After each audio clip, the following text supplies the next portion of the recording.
Hello students, এখন আমাদের topic কুলম্বের সূত্রের ভেক্টর রূপ। তোমরা অনেকেই জানিয়েছো যে তোমরা এই টপিকটা বুঝতে পারছো না, অনেকেই বুঝতে পারছো না কুলম্বের সূত্রের ভেক্টর রূপ কী করে আসছে। তাই আমরা এই ক্লাসে কুলম্বের সূত্রের ভেক্টর রূপ নির্ণয় করব এবং দেখব কুলম্বের সূত্রের ভেক্টর রূপটা কী। তার আগে আমরা একবার স্মরণ করে নেব কুলম্বের সূত্রটা কী। বিজ্ঞানী কুলম্ব বলেছিলেন যে কোনো দুটি আধান পরস্পরকে আকর্ষণ কিংবা বিকর্ষণ করে, এই আকর্ষণ কিংবা বিকর্ষণ বলকে বলা হয় তড়িৎ বল। এই তড়িৎ বল F = 1/4πε Q1 Q2/r², তাই না? ধরো এটা একটা আধান Q1 আধান, এটা একটা আধান Q2 আধান। সুবিধার জন্য ধরে নিচ্ছি দুটোই পজিটিভ। ক্লিয়ার? এদের মধ্যে একটা দূরত্ব রয়েছে, ধরে নাও দূরত্ব r। তাহলে এরা একে অপরকে বল প্রয়োগ করবে। এই বলের মান F = 1/4πε Q1 Q2/r²। তো এই বল, দেখো বল তো ভেক্টর কোয়ান্টিটি, তাই আমরা একটা ভেক্টর চিহ্ন দিলাম, অর্থাৎ বলের মান দিক দুটোই আছে। কিন্তু এখানে দেখো 1 scalar, 4 scalar, pi scalar, epsilon scalar, Q1 Q2 দুটোই স্কেলার, আর ভেক্টর হতে পারে কিন্তু r²টা কি স্কেলার, তাই সবগুলো এখানে কি স্কেলার। তাই এটা শুধুমাত্র মান বোঝাবে। বাম দিকে রয়েছে মান প্লাস দিক মানে ভেক্টর, ডান দিকে শুধু মান, এটা তো হতে পারে না। তাই আমরা কি করব, এখানে একটা ইউনিট ভেক্টর নিয়ে নেব, একক ভেক্টর। তাহলে মান আর ইউনিট ভেক্টরের গুরুত্ব হচ্ছে এটা সবসময় দিক প্রদান করে, অভিমুখ প্রদান করে। তাই মান অভিমুখ দুটোই হয়ে গেল, তাই বাম পক্ষ = ডান পক্ষ হয়ে গেল। এবার দেখো আমরা আর ভেক্টরকে কেন চুজ করলাম ইউনিট ভেক্টর হিসাবে সেটা বুঝতে হবে। কারণ আমরা জানি দুটো আধান পরস্পরকে আকর্ষণ বা বিকর্ষণ করে এদের সংযোগ রেখাংশ বরাবর। ভালো করে বুঝবে, দুটো আধান পরস্পরকে আকর্ষণ কিংবা বিকর্ষণ করে সংযোগ রেখা বরাবর। সংযোগ রেখা মানে এই দূরত্ব বরাবর। যদি ধরো আমরা বিকর্ষণ বলের কথা বলে এখানে ধরো Q1 Q2 কে বিকর্ষণ করছে, তাহলে Q1 Q2 কে বিকর্ষণ করছে, তাহলে Q1টাকে আমি ফিক্স করে নেব। তাহলে এই ফিক্স Q2 কে বিকর্ষণ করছি, বিকর্ষণ বল কোন দিক কাজ করবে, এই দিক বরাবর কাজ করবে এবং এটা দূরত্ব বরাবর কাজ করছে। তাই আমরা এককটা মানে এখানে একক ভেক্টরটা আমরা এই দূরত্বের একক ভেক্টর নিলাম, আর ক্যাপ নিলাম। ঠিক আছে, সবসময় মাথায় রাখবে দূরত্ব বরাবর একক ভেক্টরটা হবে। এবার দেখো আমরা এখানে এই জায়গাটা খুবই ইম্পর্টেন্ট। আমরা ধর আলোচনা করব Q1 এর জন্য Q2 এর ওপর বল। ঠিক আছে, এটা হতে পারে। আবার Q2 এর জন্য Q1 এর উপর বল, এটাও হতে পারে। যাই হোক, আমরা Q1 এর জন্য Q2 এর উপর বল নিয়ে আলোচনা করছি। Q1 এর জন্য কার উপর বল? Q2 এর উপর বল। তাহলে Q1টাকে আমি স্থির ধরবো, Q2টাকে আমরা স্থির ধরবো না। তাহলে এর উপর বল কত হবে? Q2 এর উপর বল এই দিকে কাজ করবে। ঠিক আছে, তো এই বলটার নাম আমরা এইভাবে দিলাম। কার উপর বল? Force on 2 by Q1। Force on 2 by 1। 2 এর উপর বল কার দ্বারা? 1 এর দ্বারা। এই নোমেনক্লেচার দিলাম। ঠিক আছে, আচ্ছা 1/4πε এটা স্কেলার, Q1 Q2 এটাও স্কেলার, r² স্কেলার। আমরা এখানে কি দেব এই জায়গাটা বুঝতে হবে। এখানেও আমরা 2 1 লিখব, r⁻²1। ঠিক আছে, আচ্ছা r⁻²1 এর মানেটা একবার বোঝা যাক। দেখো r⁻²1 এর মানে, r⁻²1 এর মানে যে 1 এর আমি যখন এই দূরত্বটা বিচার করব, 1 থেকে 2 এর দূরত্ব বিচার করব। 1 থেকে 1 এর জন্য বল যখন বিচার করছি, দূরত্বটাও আমরা 1 এর সাপেক্ষেই বিচার করব। এই জায়গাটা বুঝতে হবে। এখানে অনেকে বুঝতে পারে না কি, যখন আমি 1 এর জন্য 2 এর উপর বল বিচার করছি, তখন 1 এর সাপেক্ষে 2 এর অবস্থান বিচার করব। অবস্থানটা কার হবে? 1 এর সাপেক্ষে 2 এর অবস্থান। ঠিক আছে, r21 এর মানে কি? r21 এর মানে হচ্ছে 1 এর সাপেক্ষে মানে q1 এর সাপেক্ষে 2 এর অবস্থান ঠিক আছে, 1 এর সাপেক্ষে কার অবস্থান, 2 এর অবস্থান 1 এর সাপেক্ষে। আচ্ছা, এবার ভেক্টর রূপ যদি আমরা দেখি, আমরা একটা কোঅর্ডিনেট সিস্টেম নিলাম, ধরে নাও এটা y অ্যাক্সিস, এটা x অ্যাক্সিস এবং এইদিকে রয়েছে z অ্যাক্সিস। ঠিক আছে, দিস ইজ অরিজিন, মূলবিন্দু। তো মূলবিন্দু থেকে ধরো q1 এর দূরত্ব ধরে নাও r1, তাহলে এটা হচ্ছে r1টা কি, q1 এর অবস্থান ভেক্টর। এবার এটা কি, r2 কি, q2 এর অবস্থান ভেক্টর r2। আমাদের দূরত্ব r21, এটা একটা ভেক্টর r21। এই ভেক্টরটা কোন দিকে, এই ক্ষেত্রে কোন দিকে কাজ করছে, 1 থেকে 2 এর অবস্থান মানে এই দিকে কাজ করতে হবে, কারণ বল 1 এর জন্য 2 এর উপর বল এইদিকে হচ্ছে ফোর্স, দিস ইজ ফোর্স 2 1। আর ফোর্সের ডিরেকশন কে প্রকাশ করবে, দূরত্ব প্রকাশ করবে।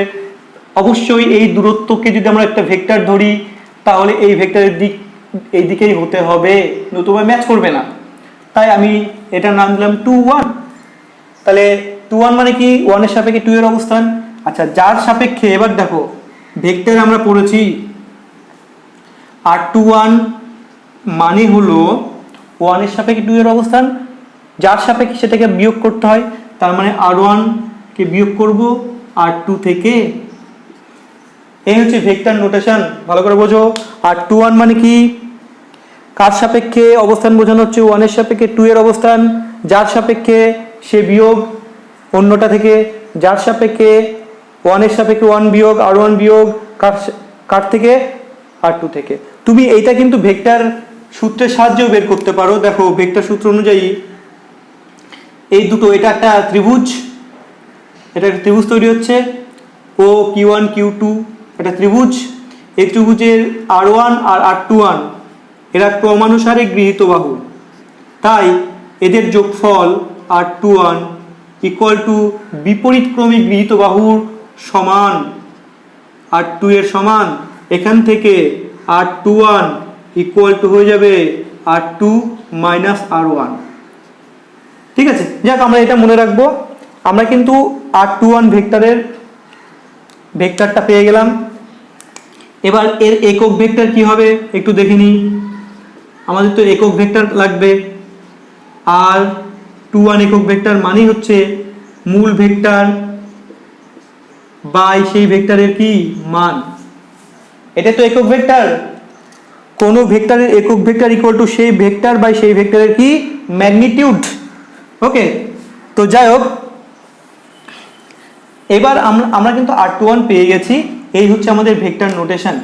এটাই তোমরা পরীক্ষাতে লিখতে পারো, বা তোমরা চাইলে আরো ডিটেলসে লিখতে পারো, বিভিন্ন বই বিভিন্ন দেওয়া আছে, তোমরা এটা লিখতে পারো এখানে। আর এটা ইকুয়াল টু এটা দেখিয়ে দিবে, r21 ইকুয়াল টু এটা দেখিয়ে দিবে, এটা দেখিয়ে দিতে হবে। ঠিক আছে, আচ্ছা আমি যদি এই মানগুলো পুট করি তাহলে কি বেরোচ্ছে একটু দেখে নিই। ভ্যালুগুলো পুট করবো, তাহলে আরো যদি ডিটেলসে লিখি আমরা, তাহলে আমরা পাবো ভেক্টর রূপটা r21 vector equal to 1/4 pi epsilon q1 q2 by কি আছে r স্কয়ার। এখানে হচ্ছে cap vector r21 cap vector. এটাকে কি লিখতে পারবো আমরা, পরের লাইনে লিখছি দেখো 1/4 pi epsilon q1 q2 divided by r square. এটাকে লিখতে পারি আমরা r21, যে এই ফর্মুলা অনুসারে r21 ভেক্টর বাই r21। ঠিক আছে, আচ্ছা এখানেও r21 লিখতে হবে দূরত্বটা। তাহলে নিচে কি আসলো, r21 তার হোল কিউব, r21 কিউ আসলো। এইবার আমরা এটা মিটিয়ে দিচ্ছি, আমাদের জায়গার প্রয়োজন। আমরা পরের লাইনটা বের করব, 1/4 pi epsilon q1 q2 by r21। এই যে r21 কি হয়ে যাবে, কিউব হয়ে যাবে। আর এখানে হয়ে যাবে R21 ভেক্টর। ঠিক আছে, এবার মান বসাও। মান বসালে আমরা পেয়ে যাব ultimately 1/4 pi epsilon Q1 Q2 divided by R21 মানে কি, এই যে R21 মানে এইটা, প্রথমে আমরা মড ভ্যালু বসাবো, দুই দিকে মড ভ্যালু মানে শুধু মান বোঝাবে, তার মানে R21 minus R2 vector minus R1 vector, তার মড ভ্যালু, তার কিউব আছে, নিচে কিউব বসিয়ে দিলাম, ওপরে কি আছে, শুধু ভেক্টরটা আছে, অনলি ভেক্টর। তাহলে আমরা এখানে লিখে দেব, এখানে আর মড ভ্যালু বসানো যাবে না, R2 vector minus R1 vector. এই হচ্ছে আমাদের কুলম্বের সূত্রের ভেক্টর রূপ। তো তোমরা এটাও লিখতে পারো, তোমরা চাইলে এইটা লিখতে পারো ফাইনালটা, ওকে, এটা F21 ভেক্টর। একই রকম ভাবে তোমরা F12 ভেক্টর বের করতে পারো। তাহলে F21 ভেক্টর কি হলো আমরা ফাইনালি লিখি একটু। F21 ভেক্টর তাহলে O1 এর জন্য 2 এর উপর প্রযুক্ত বল equal to 1/4 pi epsilon Q1 Q2 by R2 minus R1 mod value, এটা ডিটেলসটা লিখছি। R2 এখানে ভেক্টর চিহ্ন দেবে, মাস্ট দেবে, R2 মাইনাস R1, এটা লিখতে পারো। চাইলে তোমরা এটাও লিখতে পারো 1/4 পাই এপসাইলন Q1 Q2, চাইলে এটাও লেখা যায় R21, এখানে R21 ক্যাপ, শুধু তোমাকে একটু লিখে দিতে হবে ক্যাপ ভেক্টরটা কি। এটা গেল 1 2। এবার যদি তোমরা এটা গেল 2 1, এবার যদি 1 2 বের করো, অর্থাৎ 2 এর জন্য 1 এর উপর বল, 2 এর জন্য 1 এর উপর বল মানে F12, এটা একই রকম ভাবে বের করবে, কোনো অসুবিধা নেই। Q1 Q2 থাকলো। এবার দেখো 1 2, এখানে আমরা 1 2 নেব, 1 2 মানে এখানে 1 2 নিলাম, ঠিক আছে, তার স্কয়ার R12 ক্যাপ, এটা লিখতে পারো চাইলে আবার ডিটেলসটা লিখতে পারো 1/4 pi epsilon Q1 Q2 divided by, আচ্ছা R21 ছিল 2 থেকে 1 বিয়োগ, R12 হচ্ছে 1 থেকে মড ভ্যালু R1 ভেক্টর থেকে R2 ভেক্টর বিয়োগ তার কিউব, আর পাশে হচ্ছে এইটা R1 vector minus R2 vector. এটা বুঝলে এটা খুব সহজেই বুঝতে পারবে। এই হচ্ছে কুলম্বের সূত্রের ভেক্টর রূপ।